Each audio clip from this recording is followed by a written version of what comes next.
días, Puerto Rico y el mundo. Soy Carmen Enit Acevedo y estamos en Bonita Radio. En Bonita Radio, hoy lunes 25 de enero del 2021, año en que todavía estamos en medio de una pandemia, el COVID-19, ahora con otra cepa que dice el doctor Anthony Fauci que hay que tenerle mucho cuidado. Venimos de un fin de semana en que tenemos una excelente noticia y tiene que ver con el estado de emergencia que el gobernador Pedro Pierluisi acaba de invocar a través de una orden ejecutiva que lo menos que establece para bien de las organizaciones feministas que son las que dieron la batalla para que esto se diera, habla de perspectiva de género y de educación. Están los líderes del fundamentalismo religioso que trinan con el gobierno de Puerto Rico. Y qué bueno que están que trinan y que el gobierno de Puerto Rico ha hecho algo para visibilizar lo que es un problema de salud pública y es el machismo que mata a las mujeres.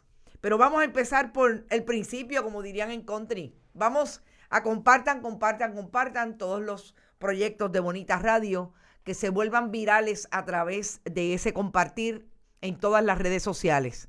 Que estamos en bonitasradio.net y allí usted puede donar a través de PayPal, tarjetas de crédito y sobre todo ver y escuchar todos nuestros contenidos a través de esa plataforma. También pueden ir a donar a la Fundación Periodismo Siglo XXI, la fundación sin fines de lucro que hemos creado para producir los contenidos multimedia, investigación que harán de hacerse públicos en Bonita Radio. Fundación Periodismo 21 en su ATH móvil o envíe cheques o giros postales a la Fundación Periodismo Siglo XXI, PMB 284, PO Box 4000, San Juan, Puerto Rico, 00919-4000. Que también recordemos que estamos en iVoox, en iTunes, en Spotify, todos podcasts, y que nuestros auspiciadores están con nosotros desde el día 1, Buen Vecino Café, Vega Alta Coop y la cooperativa Abraham Rosa. Y en el fin de semana también pasó algo interesante, que fue que Bonita Radio publicó su cuarto programa Boricuas Globales, dedicados a la Sanse, a la calle San Sebastián, a las fiestas, al carnaval que se da allí en la calle San Sebastián a través de toda la isleta de San Juan ya, y que es una fiesta que desde 1971 se gestiona por la comunidad sanjuanera, y esa conversación estuvo bien interesante y sí, los vi a todos por ahí. Iona Muñiz, qué lindo ese color de blusa, Carmen, gracias Iona, y gracias siempre por estar y compartir nuestro proyecto. Buen día, está Mac Scott como siempre, excelente programa, gracias Sandra García, te vi que estabas pompeada con la calle San Sebastián, Lourdes Ríos, Rafael Torres, Javier Jiménez Díaz, Josian Ortiz desde Nueva York. Ya se está vacunando la gente en Nueva York y eso quiere decir que esa diáspora que está súper activada con Bonita Radio se activa ahora porque tenemos proyectos interesantes con Nueva York. Uno de ellos, ese amigo de siempre, el amigo Josian Ortiz. Gracias, Josian. Elsa Gómez también está por ahí. Rafael, como ya dije, Irisita Delgado, que hace tiempo que no entraba. Irisita, buenos días, espero que estés muy bien. Buenos días, Ilka, José Edil, como siempre, y Mariel Rodríguez Caloca no se queda desde Trujillo Alto. Bueno, vamos a hablar primero del estado de emergencia, y yo, aunque no se ha establecido como tal, yo creo que sí, desde el día 1 de esta pandemia, en marzo del año pasado, hemos hablado de lo que significa el COVID y lo que ha habido como repunte. El día de hoy, el COVID-19 está por una estadística que son, como siempre decimos, personas. 29 muertes de COVID reporta el Departamento de Salud. La cifra más alta por la agencia para este renglón en ese mismo día que comenzó la pandemia. Y esto fue el pasado viernes, no sé por qué me salió esto. Ya yo sé por qué me salió. Pero lo que pasa hoy con relación al COVID es que hay 5 personas muertas y 534 casos confirmados. Vemos que fluctúa, sí, pero todavía es una crisis para nosotros, un país de 3.5 o 4 millones de habitantes, que tenga 1.494 muertes confirmadas por COVID y por lo menos 284 probables. Sigue siendo Arecibo también una de las zonas más críticas en Puerto Rico y las edades de las 5 personas muertas fluctuaron entre 59 y 88 años. Recordemos que el número de muertes nunca va a ser exacto el día que se reporta de las 24 horas antes, porque tiene que ver con todo el proceso que se da en Puerto Rico y en Estados Unidos igualmente, con la manera en que se reporta y cómo es el fundamento legal y protocolario para registrarse una persona muerta. Así es que sigue siendo esa crisis, se sigue llamando la atención que son 534 nuevos casos positivos, 92 casos probables, 531 sospechosos. El total de casos confirmados en Puerto Rico ascendió a 85.114 y los casos probables 6.482, sospechosos 66.352. El total de muertes fueron confirmadas hasta sumar 3 muertes contagiadas previos al 9 de enero del 21. Se ajustó también los casos probables en 66 casos y la cantidad de pacientes hospitalizados por el virus se colocó en 312, de los cuales 56 están recluidos en una unidad de cuidado intensivo o UCI y 41 están conectados a un respirador artificial. Sí, mejora de alguna manera esa estadística, esas personas contagiadas. Yo me atrevo a asegurar que más que porque el Estado, pero sobre todo los medios informativos, estamos repítelo, que hay que cuidarse, que hay que quedarse en casa, que no se puede usted aglomerar, que tiene mucho que ver con las medidas de seguridad, etcétera, y la exposición sobre todo a las aglomeraciones. Tiene que ver que, aunque yo creo que ya no hay una sola persona en Puerto Rico que pueda decir que no conoce a nadie que haya estado infectado de COVID. Así es que yo creo que es bien importante que insistamos en quédate en casa, pero sobre todo sigue las medidas de seguridad, porque el COVID no perdona definitivamente. Y del COVID-19 yo creo que debemos pasar a la declaración de estado de emergencia, pero antes voy a establecer cuál fue el colofón de fondo que se dio este fin de semana para que el gobernador, lo que yo entiendo, obligó y puso a ser estratégico al gobernador para declarar un estado de emergencia que las organizaciones de base de mujeres llevan desde el 2018 solicitándole al gobierno nuevo progresista de Ricardo Rosselló Nevares y Wanda Vázquez Garcet. Y tiene que ver con que uno de sus asesores financieros, incluso que participó del Comité de Finanzas de Pedro Pierluisi, que es un donante del gobierno del Partido Nuevo Progresista y también del candidato Pedro Pierluisi, Jerome Garfer, fue acusado una vez más de delitos relacionados a la violencia doméstica.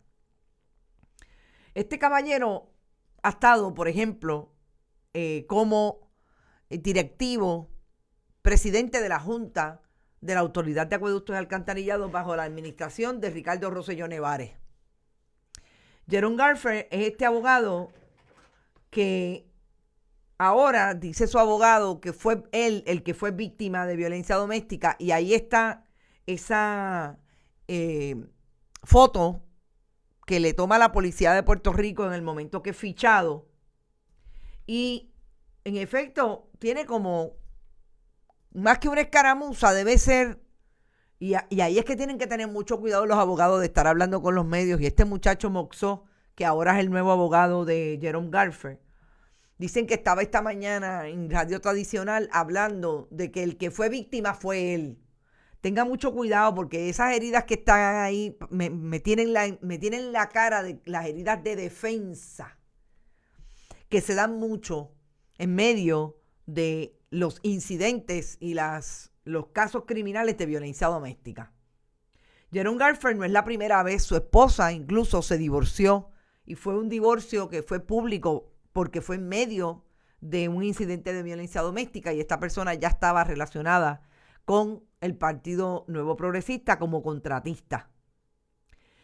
Entonces, es importante establecer que esto se da el pasado sábado y cuando se dio el sábado, el gobernador Pedro Pierluisi salió ayer con la declaración de estado de emergencia.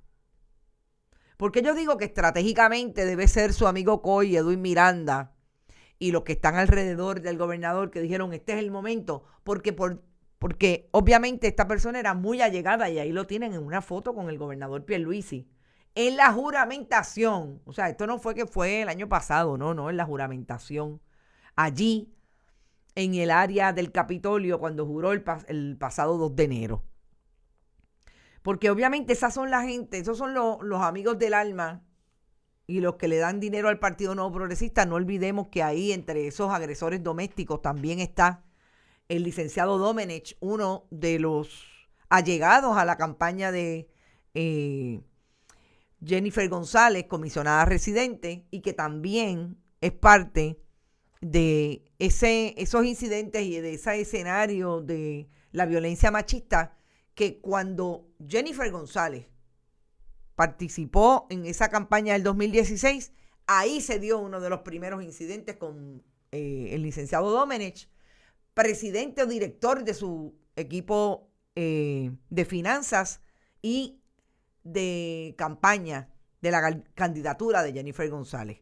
Todo esto se da, pues, qué mejor con que salir con una propuesta que las organizaciones de base de mujeres llevan por lo menos 2 años y medio tratando de que los antecesores y amigos de Pedro Pierluisi, correligionarios de su partido, implementaran y nunca lo habían hecho. Pues inmediatamente para acallar esas voces que lo podían tener justo al lado, como está en la foto, con el agresor doméstico, el acusado de agresión doméstica, pues definitivamente que mejor que sacar el estado de emergencia. Pero independientemente de que una ve la mano de los relacionistas públicos o de los estrategas de comunicación de Pedro Pierluisi, a mí me parece que es una buena noticia. Y que no es una victoria del gobierno de Puerto Rico, es una victoria del movimiento feminista organizado, de las mujeres de base que aunque no se identifican con el feminismo necesariamente, se han tirado a la calle desde el 2017, casi inmediatamente que Ricardo Rosselló Nevares comenzó en el poder y Wanda Vázquez Garcet dejó de ser procuradora de las mujeres para convertirse en secretaria de justicia, que lograron que un gobierno reconociera la importancia de establecer un proyecto de estado de emergencia desde un proyecto que esas mismas organizaciones de base delinearon hace muchos años. Perfeccionaron y se lo entregaron en la mano como pan sacado del horno a Wanda Vázquez Garcet, y Wanda Vázquez Garcet, temeraria, terca, nunca lo quiso implementar. Y me detengo aquí para decir que no se olviden que estamos también en la red informativa a través de todas las estaciones de la red, de punta a punta, este, centro, noreste y oeste de Puerto Rico. Ahí está Radio Grito, está Orocovis, Radio Éxito, Utuado, todo el mundo está por ahí. Radio Cumbre. Para volver entonces a establecerles que ese estado de emergencia nos parece que es un logro de esas organizaciones, es un logro de personas que ahora están en la vida pública, como la licenciada Naima Rivera Lacén, que lleva muchos años repitiendo y repitiendo cuál es la importancia de que la educación con perspectiva de género esté y sea parte del proyecto fundamental de declarar un estado de emergencia. Cuando hablamos también de los casos que mantienen a Pedro Pierluisi del lado de los agresores, no podemos dejar fuera que una de las acusaciones que tuvo Pedro Pierluisi como candidato a la gobernación fue el de una joven personal trainer, entrenadora personal de ejercicio, que establece que Pedro Pierluisi la hostigaba.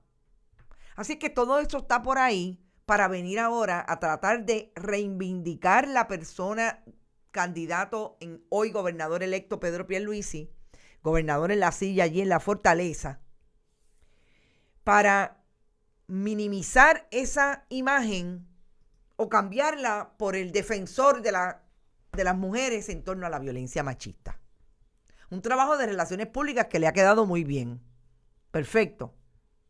El estado de emergencia incorpora mucho de lo que las mujeres le pusieron en la mano a Pedro Pierluisi cuando llegó, pero ya se lo habían puesto en la mano a Wanda Vázquez Garcet. Así es que lo que hizo Pierluisi fue desempolvar ese documento y traérselo para establecer esa orden ejecutiva y después, ahora decirle al país que él también cree y lo incorpora en ese proyecto de estado de emergencia en un comité que se conocerá como PARE. Y ese comité, que se conoce como PARE porque sus siglas son Comité de Prevención, Apoyo, Rescate y Educación de la Violencia de Género, será un comité asesor del gobernador de turno, presidido por la secretaria de la familia, Carmen López Magás. Importantísimo. El comité asesor, y lo discutimos con la licenciada Rivera Lacen la semana pasada cuando la entrevistamos por teléfono, es un comité que era parte de la ley de la creación de la Oficina de la Procuradora de las Mujeres, que no sabemos dónde se encuentra la procuradora, aunque es la número 4 en este comité. Pero sabemos que esa joven abogada sabe de violencia doméstica y de prevención y de perspectiva de género lo que yo sé de mecánica diésel. Así que ahí está. ¿Por qué es importante el comité? Porque esa debe ser la base para que hoy Joan Rodríguez Bebe y la gente de Proyecto Dignidad esté con los pelos de punta, encocorados, como diría doña María en country, porque el gobernador Pedro Pierluisi incorporó el estado de emergencia.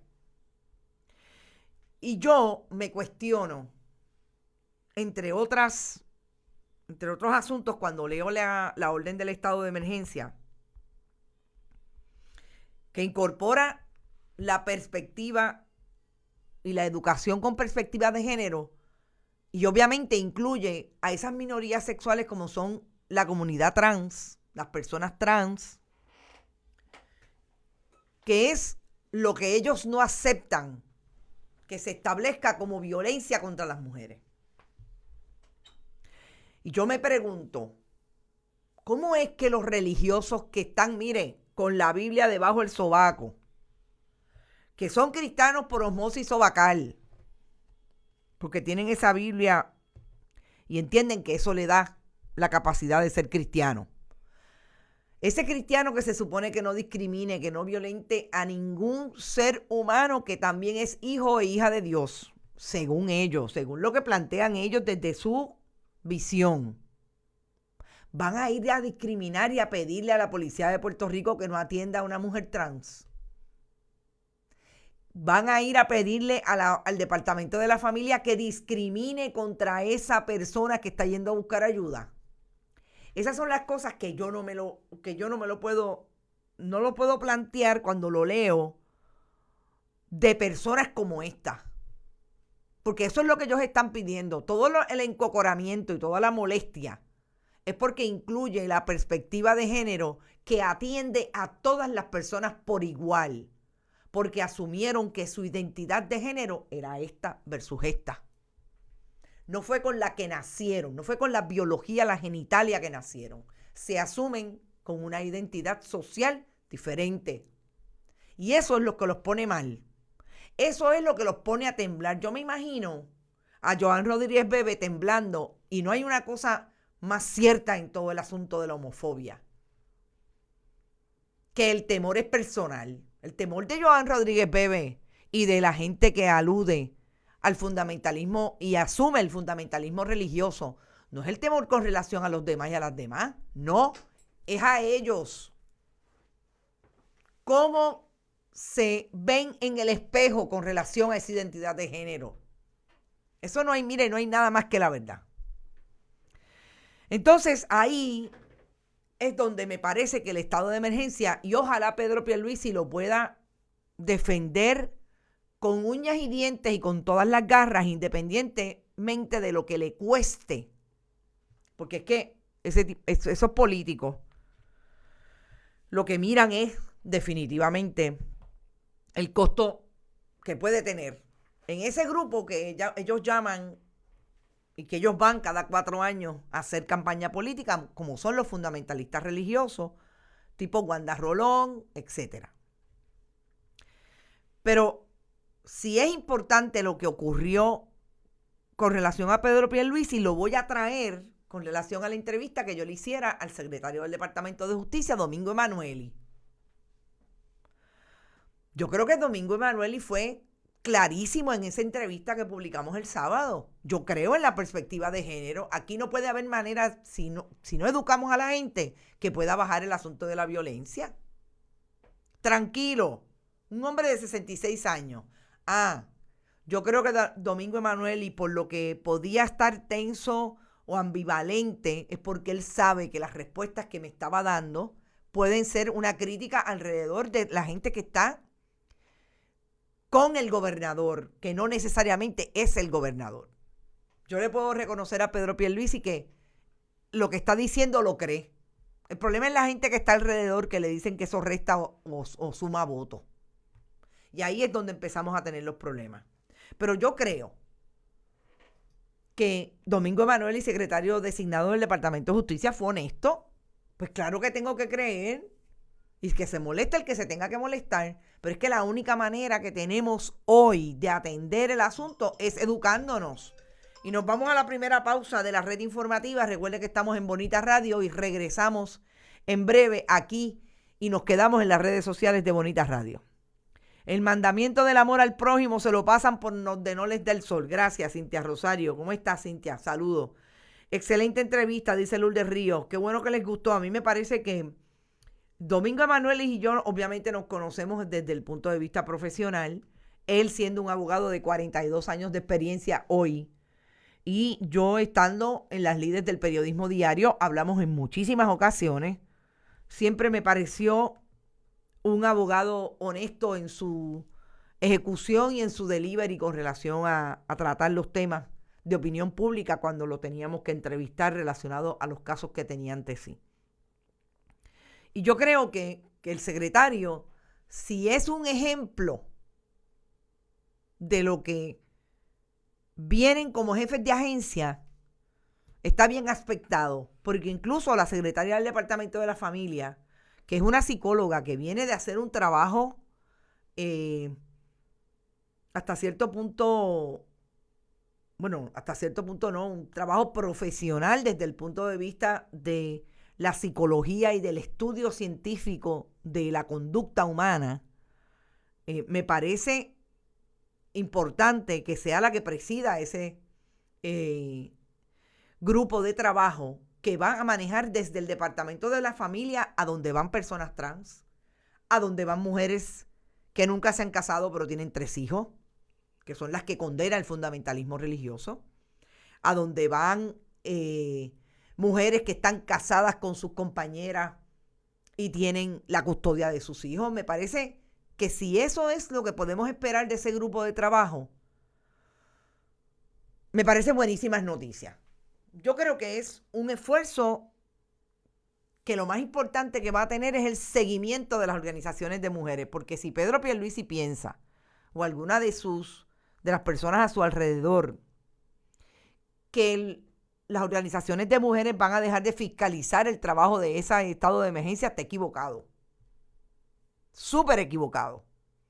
Va a empezar desde ahora, va a haber un monitoreo constante, va a haber un esfuerzo que es el que las organizaciones de base nunca han dejado de hacer, que es mantener vivo el proyecto de defender el estado y la calidad de vida de las mujeres, incluidas las comunidades de la diversidad sexual, que sí están visibles y que este grupo no va a dejar caer. Y no olvidemos que ahí están los casos de Alexa, ahí están los casos de las dos mujeres trans asesinadas en el área este de Puerto Rico. Regresamos a Bonita Radio aquí a través de la red informativa. Recuerde que pueden ir los radioescuchas de la red informativa, pueden ir a nuestras redes sociales y allí activan todos los seguimientos para que sigan el proyecto y puedan enterarse de cuando estamos arriba, etcétera.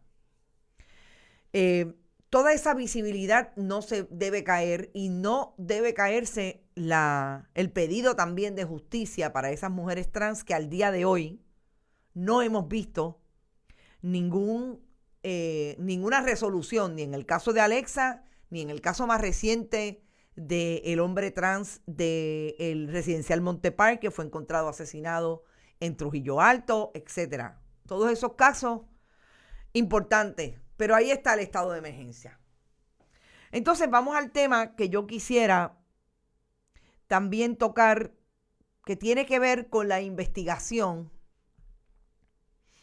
Quisiéramos durante el fin de semana, después de que una de las publicaciones de personas que están sacando información en el área sur publicaran un nombre que nos hacía sentido en la trayectoria que ha tenido el Senado de Puerto Rico con Tomás Rivera Chats como presidente del Senado, y son los famosos fantasmas. Esta información que surge desde el área sur establece que el hoy alcalde electo y ya juramentado de San Germán, este joven que alega ser uno de los alcaldes más jóvenes, Virgilio Oliveras, y no lo he dicho, pero hoy está conmigo el señor presidente, señor director, David Esperón está aquí porque de ahora en adelante está conmigo todos los lunes a las 8, los viernes a las 8, aunque él no lo crea. Y a las 11 de la mañana va a estar conmigo produciendo los contenidos, sobre todo que tenemos muchos retos técnicos, pero que ya los estamos venciendo con relación a los productos que llegan y los contenidos técnicos hacia la red informativa. Así que estamos aquí. Por eso es que ven que todo está tan tranquilo, que yo estoy liberada de mis dos manos, etc. Sandra dice, solo puso una representante de las mujeres en el comité. Eso sí es un problema. Pero ¿sabes qué, Sandra? Esa le va a dar por los otros 16. Así que tenga mucho cuidado el gobernador, porque esa va a dar por 1000. España está sitiado por ley marcial. La cosa en España está compleja. Vengo por la tarde a hablar un poco de eso. Entonces, hablando de Virgilio Oliveras. Este joven que le ganó a Isidro Negrón, que lo ven en pantalla con el gobernador entonces, Ricardo Rosselló Nevares, a quien el pueblo sacó por vía de la protesta. Le ganó a Isidro Negrón, que llevaba por lo menos 3 administraciones allí en San Germán del Partido Popular.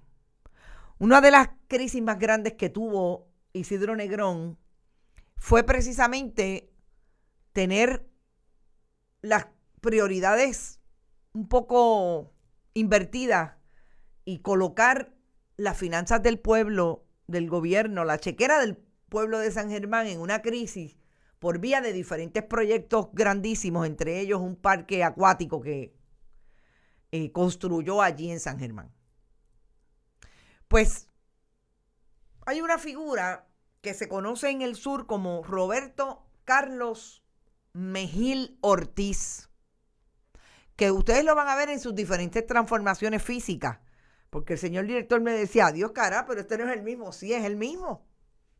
Pero bueno, Roberto Carlos Mejil Ortiz es este joven, yo no le pongo más de 40 años, o sea que está por ahí entre el grupo de Elías Fernando Sánchez y Fonte, Ricardo Rosselló Nevares, etcétera. Fue un joven que empezamos a verlo por allá, por el 2013. Esto fue el año pasado, en el 2019, celebrando su cumpleaños. Lo vimos en el 2013 como un candidato a ser vicepresidente del Partido Nuevo Progresista. A mí me llama la atención como estos jóvenes, ¿ves? Tiene 44, va a tener 43, 44 años este año porque el pasado mes de septiembre cumplió 43.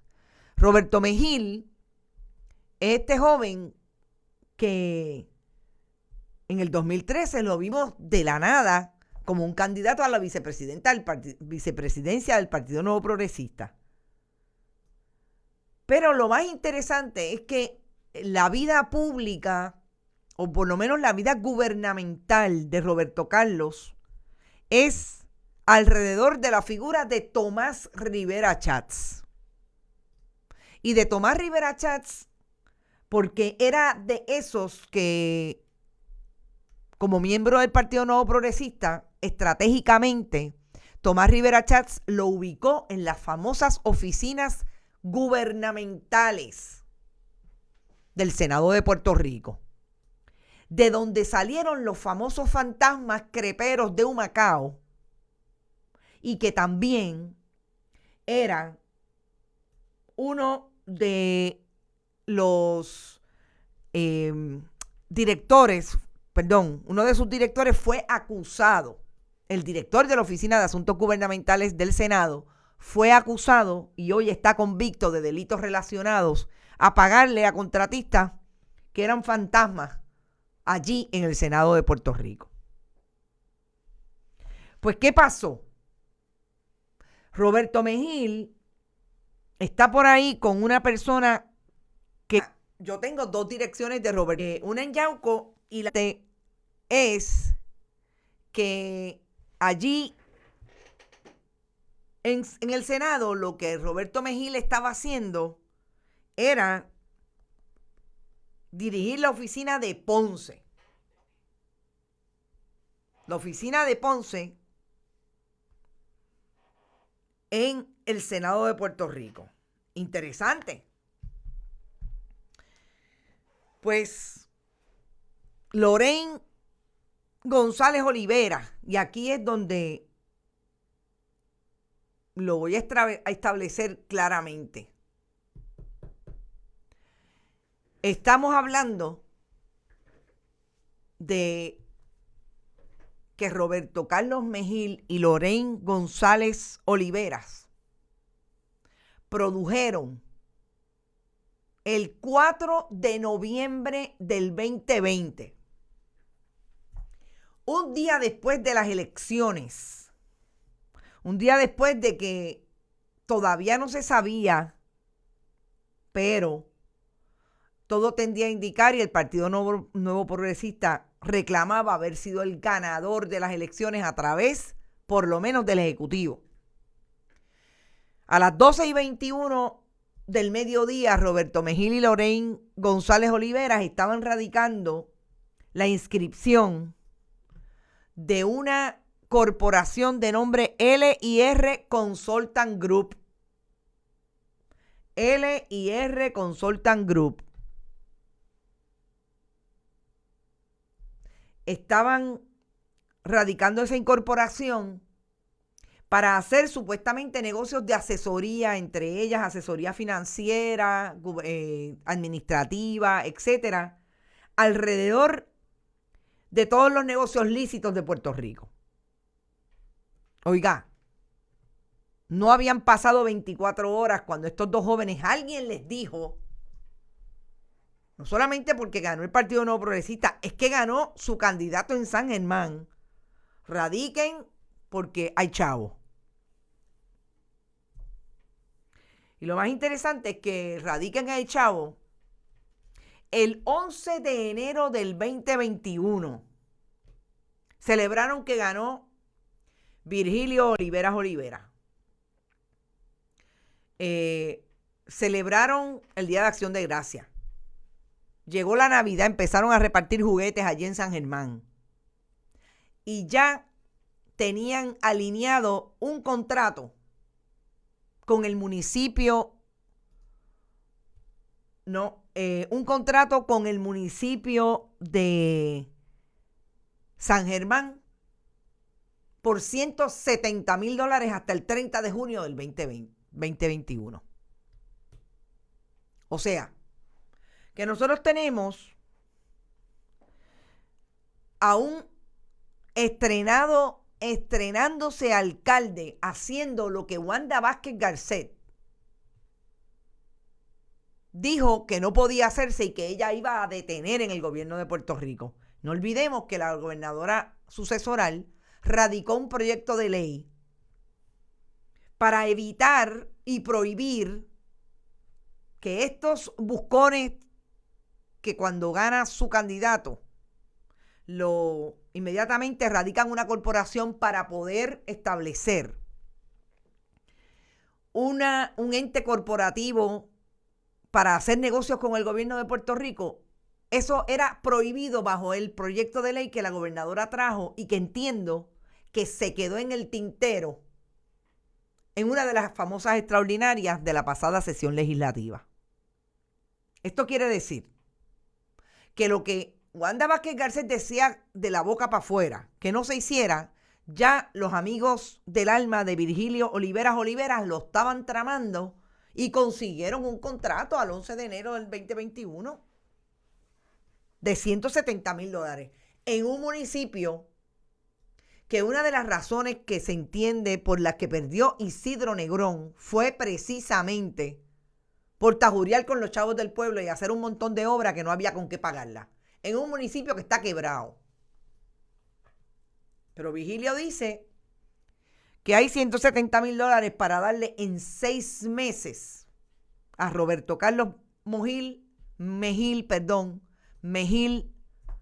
y a su amiga Lorraine González Olivera.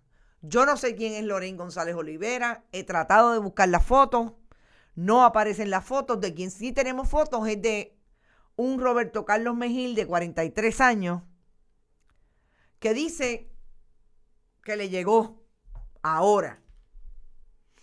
¿Por qué yo digo que Roberto Mejil es un allegado a Tomás Rivera Chats? Oiga, del 2008, desde que Tomás Rivera Chats es un líder del Senado de Puerto Rico, este joven ha tenido contratos con el gobierno. Pero fíjese qué interesante lo que les voy a decir. Contratos con el Senado de Puerto Rico. No, con el gobierno no, Carmen Enid, con el Senado de Puerto Rico. Tuvo 2 contratos de julio del 2020 al 31 de diciembre del 2020, que fue bien interesante, que fueron cancelados el 30 de noviembre del 2020. Se rescindieron los contratos. Uno de ellos era por $15,300. Pero cobró hasta noviembre. Lo único que no iba a cobrar era el mes de diciembre. ¿Por qué ustedes creen que no iba a cobrar el mes de diciembre? Porque ya estaba gestionando el contrato con el municipio de San Germán. Ya lo tenía, lo firmó el 11 de enero y fue radicado en la oficina de la Contralora el 14 de enero del 2021. Pero quiero que sepan que el contrato no está disponible en la oficina del Contralor. Y a esta hora también tenemos una pausa de 3 minutos de la red informativa, pero seguimos aquí en Bonita Radio, todas las plataformas digitales y también en la plataforma digital de la red informativa. Y en 3 minutos regresamos a la radio tradicional. Entonces, dígame que este no es el primer caso de corrupción que podemos decir, el primer caso de los famosos amigos del alma políticos derrotados del Partido Nuevo Progresista, que ya están teniendo contratos con el gobierno, que ya tienen contrato con un municipio quebrado porque Virgilio Oliveras dijo, no, espérate, déjame echar mano de. ¿Por qué Virgilio Oliveras le da trabajo a Roberto Mejil? Porque ese es el enviado de Tomás Rivera Chats. A esta gente me le tienen que dar trabajo. O sea, es Tomás Rivera Chats en los tentáculos del gobierno de Puerto Rico a través, en este caso, de los municipios. Habrá que ver si Roberto Mejil va a tener contratos con el Ejecutivo y si Tomás Rivera Chats va a tener tentáculos en el Ejecutivo, porque no me parece que los amigos de Tomás Rivera Chats también sean amigos de Pedro Pierluisi. Ahora, es bien importante lo siguiente. Uno de los que le firmó contrato a Roberto Mejil, y ahí sí vamos al contrato, señor director, fue Alex Muñiz Lasalle. Y Alex Muñiz Lasalle era ayudante del presidente del Senado, Tomás Rivera Chats. Pero también es el hermano de Jerón Muñiz Lasalle, el famoso Jerón que dirigía la superintendencia del Capitolio. Y Jerón Muñiz Lasalle tenía también a todo su séquito. Este es el hermano. Y me dicen que está en una agencia de gobierno. En lo que confirmamos en la agencia de gobierno en que está, vamos a ver si Roberto Carlos también va a tener contratos con esa agencia de gobierno, porque ahí sí, que yo les aseguro que vamos a confirmar lo que sabemos por lo menos alrededor de estas contrataciones en San Germán. Esta es la mano de Tomás Rivera Chats echando mano y pidiéndole los favores a sus amigos, a los que mantuvo bajo contrato en el Senado de Puerto Rico. Roberto Mejil tuvo desde el 2009, que fue líder del Senado Tomás Rivera Chats, hasta el día de hoy $179,000 con el Senado de Puerto Rico en contrato. Y regresamos, estamos ya en la red informativa, este es nuestro último segmento. Habla Carmen Enid Acevedo y estamos en Noticias con Café a esta hora. El secretario de Justicia designado por Wanda también fue contratista, él y su esposa. Secretario del Departamento de Justicia designado por Wanda, ¿cuál? No, acuérdate que hubo 3 secretarias designadas por Wanda Vázquez Garcet. Denis Longo, la de 72 horas, Wandimar Burgos Vargas y la última Inés Carao. Pero me falta algo y vamos a hablar de Inés Carao y el Departamento de Justicia. Así es que yo creo que hay que ponerle en la nevera bien claro, Tomás Rivera Chats, Roberto Carlos Mejil. De hecho, de las pocas fotos que hay en las redes de Roberto Mejil, es una con Pichi Torres Zamora, vicepresidente del Senado, de la Cámara, perdón. Entonces, ellos se unen y se desunen por conveniencia, son los mismos, definitivamente. La corrupción nunca muere. El secretario, no sé de qué secretario habla. Bueno, si hablas del secretario designado ahora por Pedro Pierluisi, no sé si tuvo contratos con el gobierno, lo voy a verificar. Yo le hablé incluso al secretario del asunto del personal y me dijo que hacía falta personal. Vamos a ver qué va a pasar en el Departamento de Justicia. Me parece que son muy buenas las intenciones del secretario. No sé si va a poder vencer lo más terrible en justicia, que es la política partidista a la hora de acusar amigos del alma. Veremos a ver. Si es un ejemplo lo que pasó con Jerome Garfield, eso es otra cosa. No fue justicia, creo que fue de Estado, al que les gustaban las armas. Ah, sí. Sí, tú estás hablando de Hernández Márquez, el que fue secretario designado del Departamento de Estado, 40 años igualmente. Y tanto él como su esposa llenaron las arcas de sus finanzas con contratos en el gobierno de Puerto Rico. Tienes razón, Cintia. Entonces, el último tema que yo creo que es súper importante es esta nota que se trae hoy precisamente hablando del Departamento de Justicia, que es que la ex secretaria del Departamento de Justicia, Inés Carao, hoy fiscal de distrito de Carolina, le planteó a la gobernadora en una orden ejecutiva que hizo el 28 de diciembre, qué ejercicio, qué voluntad de trabajo tenían esos PNP en la pasada administración. No importa que estuvieran a punto de darse el palo en la despedida de año, hacían una orden, una opinión y orden que estableciera que la gobernadora sucesoral podía llevarse 2 liquidaciones de enfermedad y vacaciones. Una, la que le dieron cuando salió del Departamento de Justicia, que se la dieron en marzo del 2020. En marzo del 2020 le dieron una liquidación porque le estaban liquidando todo lo que hizo cuando salió del Departamento de Justicia. Exacto. El 6 de marzo del 2020 se le pagó lo que se le liquidó por haber sido fiscal del Departamento de Justicia, empezado como abogada del Departamento de la Vivienda, después fiscal del Departamento de Justicia, fiscal de distrito y también como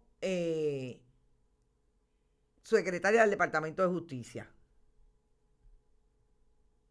Eso fue el 6 de marzo, se llevó 17,666,69. Pero ahora hay una liquidación pendiente de un poco más de $18,000, lo que sumaría 35,000 en total.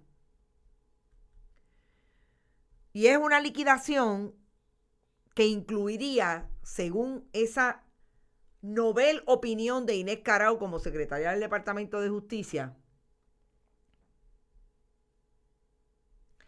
todo lo que la gobernadora tuvo en ese espacio de ser gobernadora de Puerto Rico. O sea, la opinión de Inés Carao establece que desde el punto de vista legal es que Vázquez Garcet puede tener una compensación final como secretaria, que sería el cheque de marzo del 2020, y puede también tener un pago global de sus licencias, que sería el cheque que estaba pendiente de autorización en OGP. El razonamiento para llegar a esa conclusión son dos distintas y que pueden incluir distintos momentos de la carrera de la gobernadora. Es para que tengamos claro qué es lo que se hace para unos que son PNP y llegan a ser gobernadores sucesorales del país y un empleado de carrera que igualmente estuvo 35 años en el gobierno de Puerto Rico. Para la exsecretaria interina de Justicia, Inés Carao, es muy confuso pensar que un empleado regular que se convierte en secretario de una agencia simplemente sigue cargando con un mismo balance de vacaciones, por lo que concluyó que son dos cosas distintas. O sea, para Inés Carao, una cosa es ser empleado de carrera como secretario, como fiscal de distrito, como fiscal, que no es un empleado de carrera, fíjese que es un empleado por nombramiento. Pero es diferente ser secretario. O sea que corren, es la misma persona, pero es diferente, acumulan diferente. Qué interesante. El propio documento consigna que Vázquez solicitó en su momento la liquidación como fiscal de distrito, pero le fue denegada. No dice exactamente cuándo ni en qué circunstancias, pero esa aseveración lleva a la conclusión de que en otro momento ya Justicia se había enfrentado en este mismo cuestionamiento y había decidido que no procedía a una liquidación como fiscal de distrito. ¿Y qué dice Inés Carao? En nuestra opinión, que la ley tiene dos liquidaciones distinguibles una de la otra. Procede la liquidación de esos balances según se hubiese realizado en el 2010 basado en el derecho vigente a esa fecha, lo cual, distinto a la compensación final, constituye un pago global. La exgobernadora podría hacer lo que ningún otro empleado público puede, viajar en el tiempo a un momento en que se podía cobrar hasta 60 días por vacaciones y hasta 90 días por enfermedad. O sea, lo que le está distinguiendo Inés Carao como exsecretaria del Departamento de Justicia interina, amiga de Wanda Vázquez Garcet, es lo que no le ha distinguido nunca un secretario del Departamento de Justicia a otro funcionario allí en esa misma agencia. Y aquí es que la gobernadora Wanda Vázquez Garcet se enfrenta a lo que yo llamo la mala opinión pública que se gana ella misma por insistir en que ella está por encima de todo. Y Wanda Vázquez Garcet lo demostró como gobernadora sucesoral. Era terca en el cumplimiento del deber, era vengativa en el cumplimiento del deber, aun cuando le contestara a esta periodista molesta que no era vengativa. Pero toda la experiencia y toda la gestión de Wanda Vázquez Garcet fue de ser vengativa con aquellos que no hacían lo que ella quería que se hiciera. Y como dice una amiga ex juez que ya no está, esas son las imágenes que hemos visto repetidas en la historia de la vida pública de Wanda Vázquez Garcet,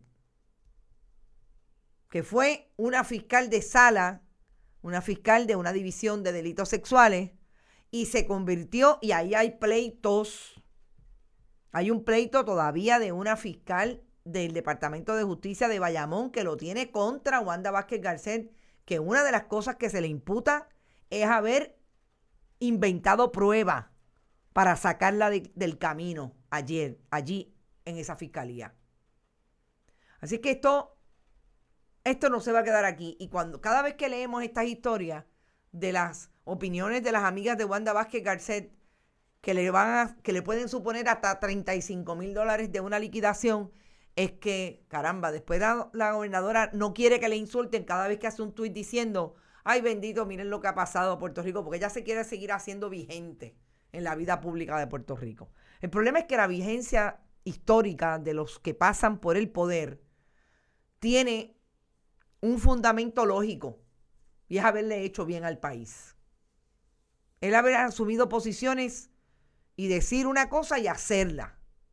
No decir una cosa y hacer otra.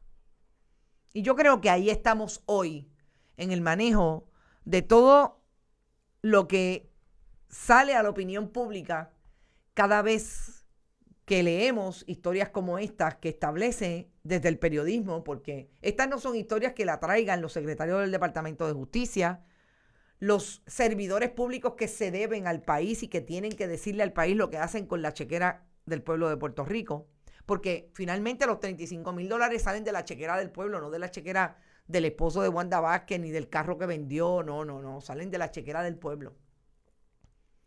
Así que eso está ahí, y son las 8:53, yo voy recogiendo para salir.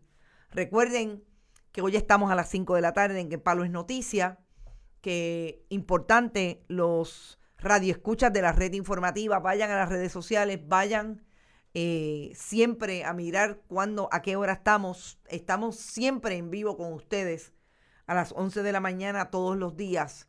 Importante que también vean las diferentes entrevistas, porque también las subimos a sus diferentes redes, y también el amigo José Raúl Arriaga coloca esos contenidos a través de todo el esfuerzo de la red informativa en su nivel tradicional. Que vayan a bonitasradio.net, allí pueden donar y participar de nuestro proyecto a través de PayPal y tarjetas de crédito, que a través de la Fundación Periodismo Siglo XXI pueden hacer sus donativos en la aplicación de ATH Móvil, y Fundación Periodismo Siglo XXI recibe cheques o giros postales a través de PMB 284, P.O. Box, San Juan, P.O. Box 19400, San Juan, Puerto Rico 00919-4000, y Que Buen Vecino Café, Vega Alta Coop y la cooperativa Abraham Rosa son siempre nuestros auspiciadores. Que vayan a buscar la entrevista que le hiciéramos a Domingo Emanueli, que está en las redes sociales, en nuestro muro, y también está en la página de bonitasradio.net. Y también pueden ir a acceder a Boricuas Globales, ese cuarto programa que tratamos de recrear todos los imaginarios históricos y actuales de la fiesta de la calle San Sebastián. Gracias a David Esperón por su dirección técnica. Nos vemos esta tarde a las 5 de la tarde. Que la pasen bien. Hasta ahorita.